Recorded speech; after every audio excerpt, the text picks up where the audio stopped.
ఇట్లా ఇంత మాట్లాడితే ఈ రకంగా తప్పుడు వార్తలను ప్రచారం చేస్తే నిన్న జగదీష్ రెడ్డి గారు మాట్లాడారు. చాలా అద్భుతంగా మాట్లాడారు వారు. ఆ బయట వినిపిస్తాను నేను. తెలంగాణ ఇప్పుడు జరిగేది దాడి కాదు, జరిగింది ఇది నిరసన మాత్రమే, దాడి స్టార్ట్ చేస్తే ఎట్లుంటుందో చూపిస్తామని కూడా ఆయన చెప్పిండు. ఒకసారి బయట మీకు వినిపిస్తాను ఆగండి. చాలా బాగా మాట్లాడిండు. ఇదేనా ఇదా? మీడియా విషయానికి వస్తే నిన్న ఏదో మహా న్యూస్ మీద ఏదో దాడి చేశారని చెప్పి పాపం చాలా చాలా కన్నీరు గారుస్తున్నారు.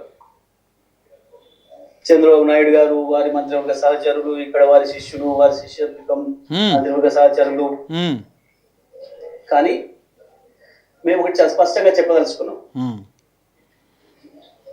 ఇక్కడ కొన్ని మీడియా హౌజులు కావు, మీడియా పేరు అడ్డం పెట్టుకొని స్లాటర్ హౌజులు నడుపుతున్నారు. అది వాస్తవం, హౌజులు నడుపుతున్నారు. ఇవి మీడియా హౌజులు కావు, స్లాటర్ హౌజులు. కొన్ని 2-3 స్లాటర్ హౌజులు ఉన్నాయి. కేసీఆర్ ని ఎట్లా చంపాలి, కేటీఆర్ ని ఎట్లా చంపాలి వ్యక్తిత్వాన్ని అని చెప్పి అదే పనిగా దాడులు చేస్తున్నారు. నిజమే, మీ చేతులున్న ఆయుధాలతో మీరు దాడి చేద్దాం అనుకుంటే లక్షలాది మంది కేసీఆర్ అభిమానులు చూస్తూ కూర్చోరు. వాళ్ళ చేతుల్లో ఉన్న ఆయుధాలకు వాళ్ళు కూడా పని చెప్తారు. నిన్న జరిగింది దాడి కాదు, నిరసన మాత్రమే. అది నేను దాడి మొదలు పెడితే అట్లా ఉండదు. కానీ మొదలు పెట్టమని మాత్రం అనుకోకండిగా,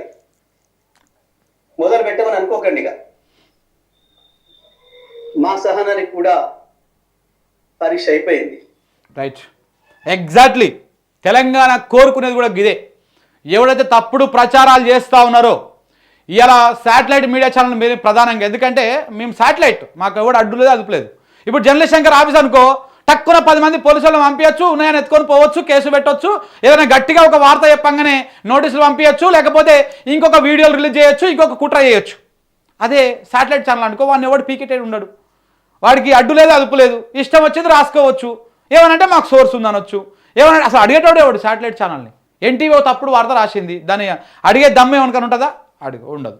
లేకపోతే ఇంకొక ఛానల్ రాసింది ఉంటుందా? చివరికి ఏమవుతుంది? అది ఒక విస్ఫోటన లెక్క తయారవుతుంది. ఇంకా ఆపుతారు, ఇంకేం చేయరని అనుకుంటే పొరపాటు. 100% ఇది వాస్తవం. ఇది తెలంగాణ బిడ్డకున్నటువంటి పౌరుషం, ఇది తెలంగాణ గడ్డకున్నటువంటి పౌరుషం. ఇది 200% తప్పుడు విషయాలను ఇదే యూట్యూబ్ ఛానళ్ళను చూసి సుస్సు పోసుకుంటున్నది ఇదే కులగజ్జి మీడియా. ఇవాళ గవర్నమెంట్ని షేక్ చేస్తూ ఉన్నాం మేము.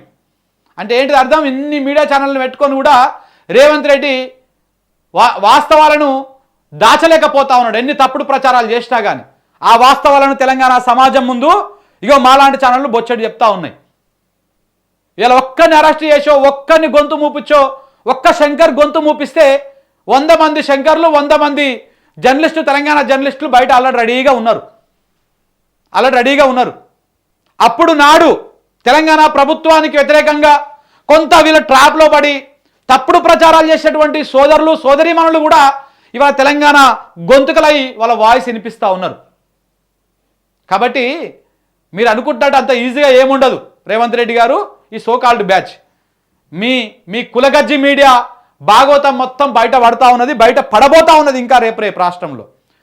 ఇది మహానీస్తోనే ఆగొద్దు, ఆగకూడదు కూడా. తెలంగాణ సమాజం ముందు ఎవడైతే తప్పుడు ప్రచారం చేసిండో కాళేశ్వరం మీద, నీళ్ల మీద, మన కరెంటు మీద, మన తెలంగాణ సమాజం మీద, మన గడ్డ మీద తప్పుడు ప్రచారం చేసిన ప్రతి ఒక్కరికి బుద్ధి చెప్పాల్సినటువంటి అవసరం ఉన్నది.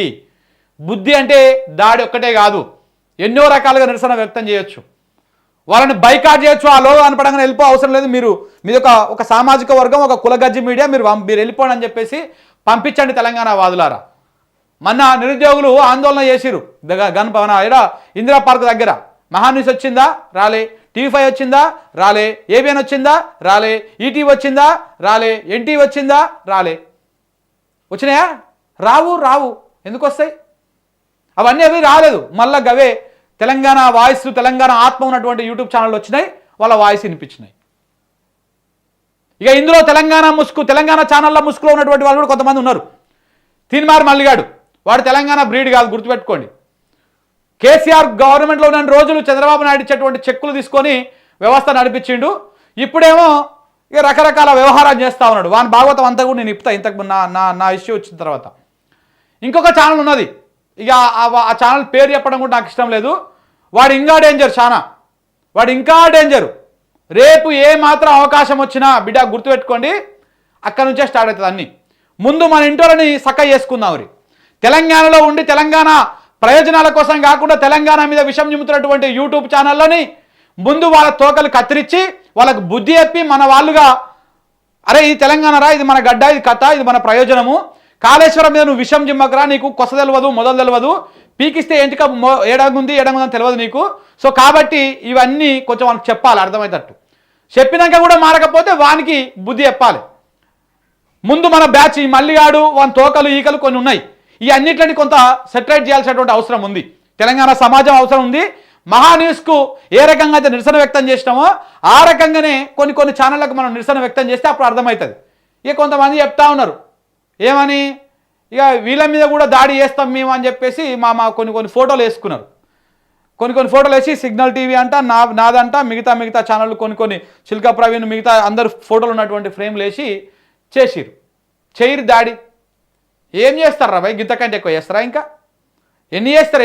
ఇప్పుడు అన్ని రకాలుగా బదనాం చేసుకుంటూనే వచ్చారు కదా, ఇంతకంటే ఎక్కువ ఏం చేస్తారు చెప్పు? మాట్లాడితే కేసులు దాడులు ఇవి అయిపోయినాయి, దాడులు అయిపోయినాయి, కేసులు అయిపోయినాయి, వీటిలో ఏం చేయలేమని తేలిపోయింది. ఎందుకంటే న్యాయస్థానాలు ఉన్నాయి కాబట్టి ఇక వ్యక్తిత్వాన్ని హననం చేయాలి, ఏదో ఒక రకంగా బదనాం చేయాలి, వాళ్ళని పలచన చేయాలి. ఆ రకమైనటువంటి ప్రయత్నాలు చేస్తూ ఉన్నారు, చిల్లర ప్రయత్నాలు.